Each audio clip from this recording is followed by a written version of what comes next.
ነበር። ዶክተሩም እንግዲህ በጊዜው እንደዛ ነበረ ለሰላም የመለሰላት። እንደዚህ አይነት ነገሮችን እኔ አላበረታታም፣ ምክንያቱም ባንቺ ላይ በጣም ከባድ ጉዳት ይደርስብሻል እና የማስወረዱን ነገር እኔ በፍጹም አልስማማም በማለት እንግዲህ ዶክተሩም ሀኒም ይሄን ተመሳሳይ መልስ ነበር የሰጧት ማለት ነው። እንግዲህ ሰላምዬ የምታወያየው ወይንም ደግሞ የእሷን ሀሳብ የሚረዳት ነገር ስለጠፋ የራሷን ውሳኔ ወስዳለች። ምክንያቱም መድኃኒት ገዝታ ራሷን በራሷ ማለት ማስወረድ እንደምችል ስለተረዳች በቃ በዛ መልኩ እጠቀማለሁ በማለት እንግዲህ ቤት ውስጥ እናቷ በሌለችበት እንዲሁም ሀኒም የለችም ነበረ። ከዛ በኋላ ነው የመጣችው ማንም በሌለበት ውስጥ ማለት ነው። መድኃኒቱን ወስዳ እንዲወርድ አድርጋለች ማለት ነው። እና በወቅቱ ግን የደረሰችላት ሀኒ ነበረች። እጅግ በጣም እንትን ብላ ነበር፣ አሟት ነበረ። ስለዚህ ማንም ስለሌለ ወደ ሐኪም ቤት ትወስዳታለች ማለት ነው። ሐኪም ቤት ከሄደች በኋላ ግን ያው ለምናሴም አልተናገረችም፣ እናቷም አታውቅም። ግን ደግሞ ደውላ ነግራቸዋለች ማለት ነው። ምክንያቱም እንደታመመች እንጂ በምን ኬዝ እንደሆነች ታማ እንደመጣች ማንም ቤተሰብ ምናሴም ሆነ ወይንም ደግሞ የሰላም እናት የሚያውቁት ነገር የለም።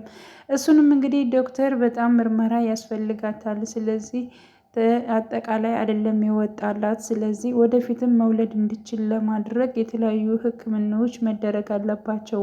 ስለዚህ የግድ ቤተሰብ መስማት አለባቸው። ሀኒ አንቺ ልጅቷን እንደ ኃላፊነት እዘሽ መተሻል። ስለዚህ ለልጅቷ ህይወት ተጠያቂ አንቺም እኔም ነን ተጠያቂ። ስለዚህ የሆነ ነገር ቢደርስባት ሁለታችን መቀቀን ነው የምንወርደው መቀቀን ነው የምንወርደው ብሎ በማለት እንግዲህ ዶክተሩ ለሀኒ አስረድቷታል ማለት ነው።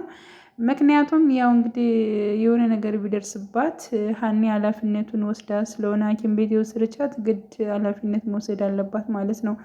እና ይሄ ነገር ደግሞ በዚህ ምክንያት ወይንም ደግሞ እሷ እንዳስወረደች ቤተሰብ ማወቅ የለባቸውም። ስለዚህ እንዴት ነው የምናገራቸው በማለት እሷን በጣም ፈርታ ነበር። ግድ ማወቅ አለባቸው ቤተሰብ እስከሆኑ ድረስ ስለ ልጃቸው ደህንነት ወይንም ደግሞ ስለ ልጃቸው የሚካሄድባትን ነገሮች ማወቅ መቻል አለባቸው፣ ደውዪ በማለት እንግዲህ ዶክተሩ እንድትደውል አድርጓታል ማለት ነው። ያው እንግዲህ ከደወለች በኋላ ቤተሰብ መጥተዋል። እናትም እጅግ በጣም አልቅሳለች፣ ወንድምም እንደዚው ምናሴም ማለት ነው። ያቺ ጨቅጫቃዋ ሰላምዬ አሁን ላይ ዝም ብላለች። ስለዚህ እባክሽን እንደፈለግሽ በይኝ፣ አሁን መሳደብ ትችያለሽ፣ ተነሽ እያለ እሱም በጣም ሲያለቅስ ነበረ። እና እንግዲህ በስተመጨረሻም በምን እንትን እንዳለች ከነቃሽ በኋላ ግጥ የእናቷን ፊት ራሱ ማየት በጣም ነው የከበዳት ማለት ነው። ካረገችው ከስህተታ አንጻር ማለት ነው። እና እንደዚህ በመሆኗና ሆስፒታል በመግባቷ ወይንም እሷ አርግዛ በማስወረዷ እጅግ በጣም ነበር የከፋት ሰላምዬ ማለት ነው። እና እናቷን ለማየት ራሱ አልደፈረችም። እና ትዝ ሲላት ሐኪም ቤት ነች ስትነቃ ማለት ነው። እና ፊቷን ነበር ስትሸፍን የነበረችው። እናትም ወንድምም እስኪ ፊትሽን አትሸፍኙ፣ የተሰማሽን ነገር ንገሪን፣ ምን ሆነሽ ነው? እንዴት አንድ ቀን አሞሽ የማያቅልሽ እንዴት በዚህ ሁኔታ ትወድቅብኛለሽ? በማለት እንግዲህ እናትም ሰቅሰቅ ብላ አልቅሳለች። ያው እንግዲህ ዶክተሩ ደህና እንትን ላይ እንዳለች እንግዲህ ነግረዋታል። ግን ደግሞ ቀጣይ ወዷ ላይ እንትን ያለ ስለሆነ አጣርቶ ለማውጣት ወይንም ደግሞ እሱን ለማጽዳት የግድ ምርመራ እንደሚያስፈልጋት እንግዲህ ለሀኒ ነግሯታል። ግን ደግሞ ይሄ ለቤተሰብ መናገር አልፈለጉም። ስለዚህ ከሀኒ ጋር ተስማሙ ዶክተሩ ጋር ማለት ነው። እሷ ማንም እንዲያውቅባት አትፈልግም፣ ከቤተሰብ ጋር መጣላት አትፈልግም። እባክህን ዶክተር የሆነ መፍትሄ ነገር ፍጠር፣ በቃ ሕክምናውን ሌሊት እንድታደርገው እፈልጋለሁ። እኔ እና እሷ ብቻ ነው የምናውቀው፣ ስለዚህ ቤተሰብ አያውቅም። ስለዚህ በቃ እኔ ኃላፊነቱን ወስዳለሁ፣ ከዛ በቃ ደህና ትሆናለች፣ ሰላምዬንም እናማክራታለን በማለት እንግዲህ ሀና ኃላፊነቱን ወስዳ የሀናን እንትን ሕክምና እንዲጀምር ዶክተሩ አድርጋለች ማለት ነው። ግን ደግሞ ሕክምናውን ካደረጉ በኋላ ሰላምዬ ደም እንደሚያስፈልጋት እና ከቤተሰብም እንደሚፈለግም እንግዲህ ዶክተሩ ተናግሯል ማለት ነው። እናትም እንዴ ልጄ በዚህን ያክል ምን ሆኗት ነው? እንዴት ነው ምናምን በማለት እንግዲህ እናትም እጅግ በጣም እንትን ብላለች።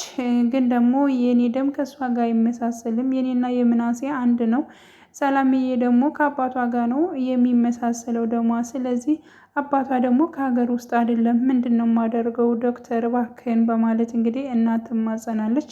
በነገራችን ላይ በእርግጠኝነት ማለት ነው የሀና እንትንና የሀና ደምና እንዲሁም ደግሞ የሰላም ደም ይመሳሰላል ባይኔ ማለት ነው። ምክንያቱም እህቷ ስለሆነች ማለት ነው።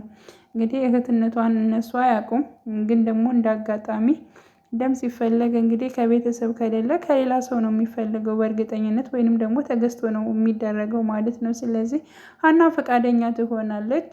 እንዲሁም ደግሞ ከሰላም ደም የተመሳሰለ ደም ይኖራቸዋል ብዬ ተስፋ አደርጋለሁ ማለት ነው። እና በዚህ ምክንያት ነበረ የእነሱ ፓርቲ ያለቀው ማለት ነው። ሌላው እንግዲህ ጆሮ ወይንም ደግሞ የሀናን አባት የሚንከባከበው እንግዲህ በህልሙ ሀኒን በጣም እያያት ነበረ ማለት ነው። ሌላ ውስጥ ገብተው እንግዲህ ፋዘርን በጣም ደብድበውታል። ይሄ ፓርቲ ላይ በጣም አስቆኛል ማለት ነው። እውነት ለመናገር በቃ የሌላ ዓለም ውስጥ ነበረ እና ሌላ ዓለም ውስጥ ሆኖ በቃ ፋዘርን ከተኙበት ሲጠበጥቡት ነው ያደሩት ማለት ነው። እና እንደው ከዚህ ህልም እንኳን ማንቃት አልነበረውበትም በማለት እንግዲህ ጀሮም ሲናገር ነበረ።